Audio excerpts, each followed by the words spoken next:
Hi everyone, today we're going to start a new video series called Chasing 300.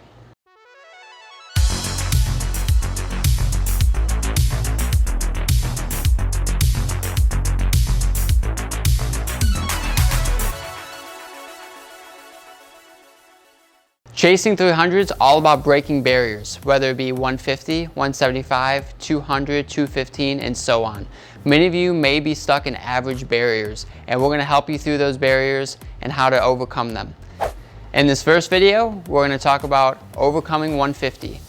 And when we use the word overcoming, it's not about overcoming an illness, but breaking 150 can be tough for those of you new to bowling. If you're averaging somewhere under the 150s, what are we really struggling with? We're probably new to bowling. We're struggling with the fundamentals of it. What is our timing like? What is our swing like? Do we have footwork? How many steps should we be taking? Right? All these fundamentals that we're going to break down a little deeper in this video. When we start talking about the foundation and building some muscle memory to our bowling game, a lot of the drills you will not need a bowling ball for. You can use a mini basketball, a football, a baseball, something just to hold in your hand to create what would be a swing.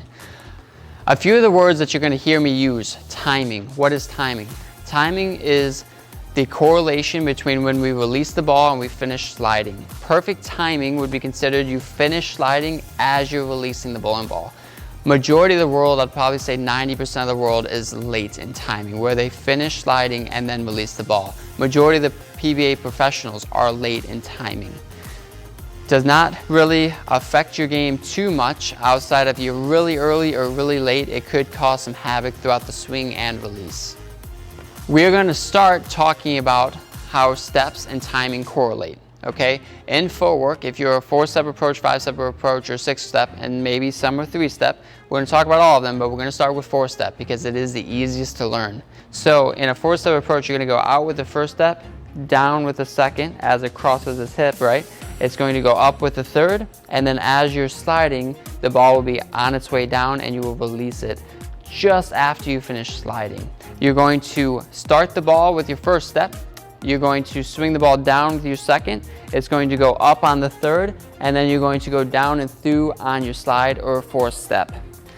And so the words I like to use when I'm coaching is it is out, down, up, and through. So again, 4-step approach, you're going out first, down second, up third, and through on the 4th. And again, when we're building a foundation, something you can do at home is just cruising through some of these. Out, down, up, and through. And obviously I make it look a little easier as I've done it for so long. So the difference between a 4 and a 5-step, yes, we're adding a step. You start with a different foot. In a 4-step approach, as a right-hander, you would start with the right foot because you want your 4th step to slide with the left. In a 5-step approach, you're going to start with your left foot, the same foot you're going to slide with. In a 5-step approach, the first step is really just for gaining momentum. You just get going. Nothing else really happens. And then you go through that same routine where you go out with the second, down with the third, up with the 4th, and through with the 5th. I can't even begin to describe how important timing and rhythm is to building a foundation. Nobody really has a good swing or good footwork or anything without good timing. They just go hand in hand. Now, the direction of footwork does matter here.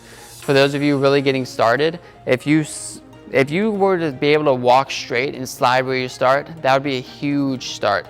Many people's in this average group's problems, they do sway quite a bit, whether they walk way left or way right. Majority as right-handers walk way right. You walk towards your target.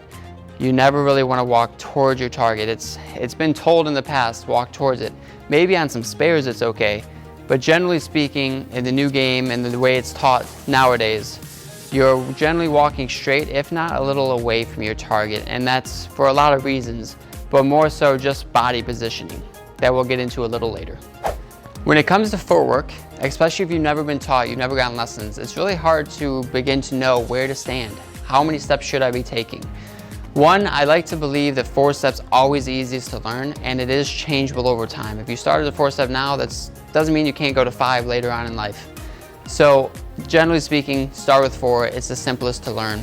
Now, as to where do you stand on the approach, it's a lot of a guessing game, right? Like height matters, length of steps matter. So one of the easiest drills that you'll find is that if you stand at the foul line, heels to the foul line, and you look up as a 4-step approach, I want you to take 4 normal steps. Got to about here for me, and then 1 giant one, because when you have a heavy bowling ball and momentum, you're generally going to take longer steps. You're going to turn around, and so as a 4-step approach, that's about where I would stand. And again, I've done it so many times in life that I about knew where that was going to be, but that is just a quick, easy drill to get you started. You know, a big misconception is one, like where you stand correlates to where you slide. Generally speaking, people will learn where the foul line is, the muscle memory of where it's at. So the closer you can get to it, the better. I generally try to teach that you're about 2 inches from it. I don't want you fouling. I don't want you going over the line, and 2 to 4 inches is plenty close enough. So don't worry about getting on top of it. But if you do struggle with maybe finishing way back here, like 1.5 feet from it, it could just be from where you're standing, and maybe your footwork is just fine, but we need to adjust where you stand on the approach. So we haven't talked about how to knock more pins over you just yet, have we? But really, what is this about? Becoming more consistent, building a foundation, creating something repeatable. The spares will come, the strikes will come once we start hitting our spot more often, hitting the same place more often. And yes, we're gonna get into swing a little bit, but footwork, timing, number 1 and 2 when it comes to fundamentals, they are so important. The swing is adjustable, the swing will change. We do not want to start bad habits early in our bowling career, we'll call it, by starting off the wrong foot, standing too far from the line, getting way off in timing, where majority of people start their ball in the 2nd or 3rd step. A good way of testing your timing, get yourself on video. When you go out and practice, get a video from the side. Do I start my ball on time? In a 4-step approach, it starts with the 1st step. In a 5-step approach, it starts with the 2nd. In a 6-step approach, it would start with the 3rd. In a 3rd-step approach, however, 3-step, truthfully, at this point, I would just suggest going to 4. But for those of you that need help with a 3-step, I'll give you a little glimpse. So maybe some of you are older. Some may have physical conditions that don't allow them to take 4 or 5 steps. In a 3-step approach, it is completely bowlable, is what I call it. You can bowl out of a 3-step approach. However, I do suggest being able to work towards longer. But in a 3-step approach, the difficulty with it is how long you have to let the ball swing before you actually take your 1st step.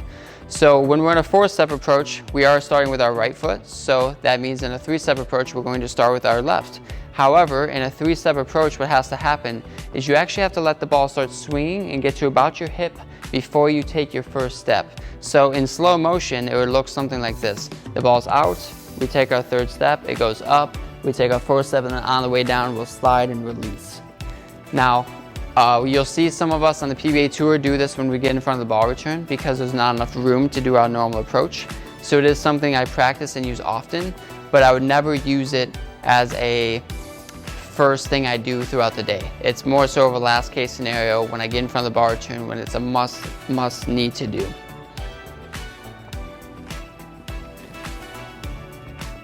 All right, so if we haven't broke 150 yet, a couple major concerns or causes to it could be our ball fit. Make sure you go into a pro shop, getting fit for fingertip where you have grips in the ball, have a thumb in it for those that are one-handed, two-handers, making sure that your fit is correct, using the correct pitches, and just making sure the ball feels comfortable on your hand. It is so important as you're learning how to bowl that you can bowl a lot of games without any injury and you feel comfortable in the ball. It really should, as cliche it is, it should fit like a glove. So this drill is going to be used pretty much chasing throughout every video of chasing 300. It's called a no-step drill, but there are different reasons to use it at each level. To use it at the level when you're trying to break 150, the no-step drill is to really create a swing where it's nice and free. And in the no-step drill, what you're really going to do is you're going to get into your finished position where your tray leg's back, your left foot's at the line for right-handers. You're going to hold the ball in your right hand with both hands. And you're just going to try to hold this foundation. But then from there, you're going to push the ball out as far as you can, swing it back once, and then release it. And I'm going to show you one in just a second.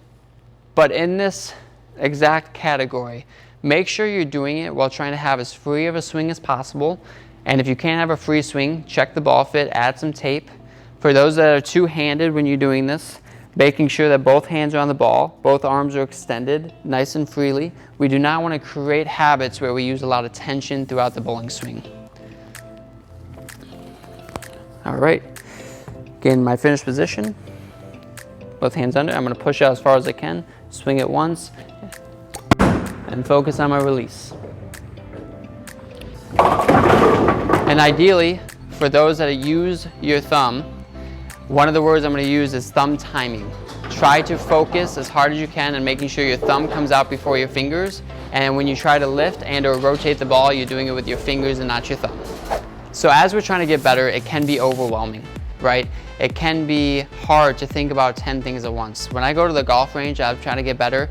I cannot make a good swing if I have 7 swing thoughts at the same time.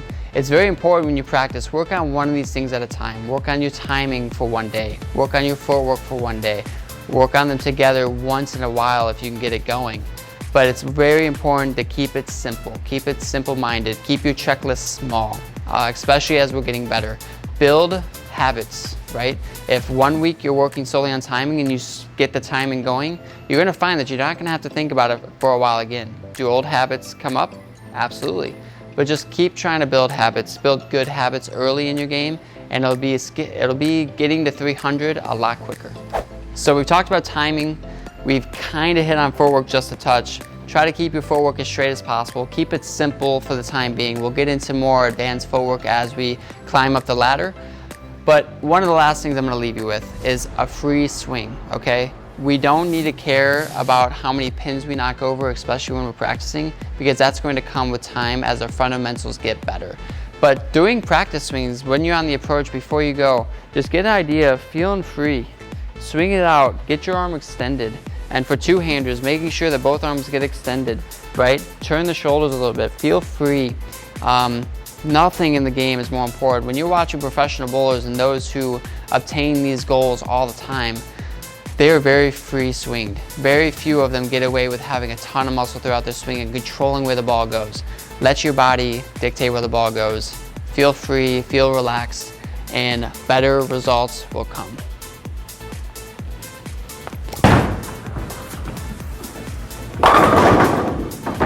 All right, so there you have it. We will be adding onto these videos as we go, but thanks for watching. We're going to try to get you to be chasing 300 as soon as possible. Thanks for watching. If you like what you see, make sure you subscribe and turn on notifications so you never miss a video.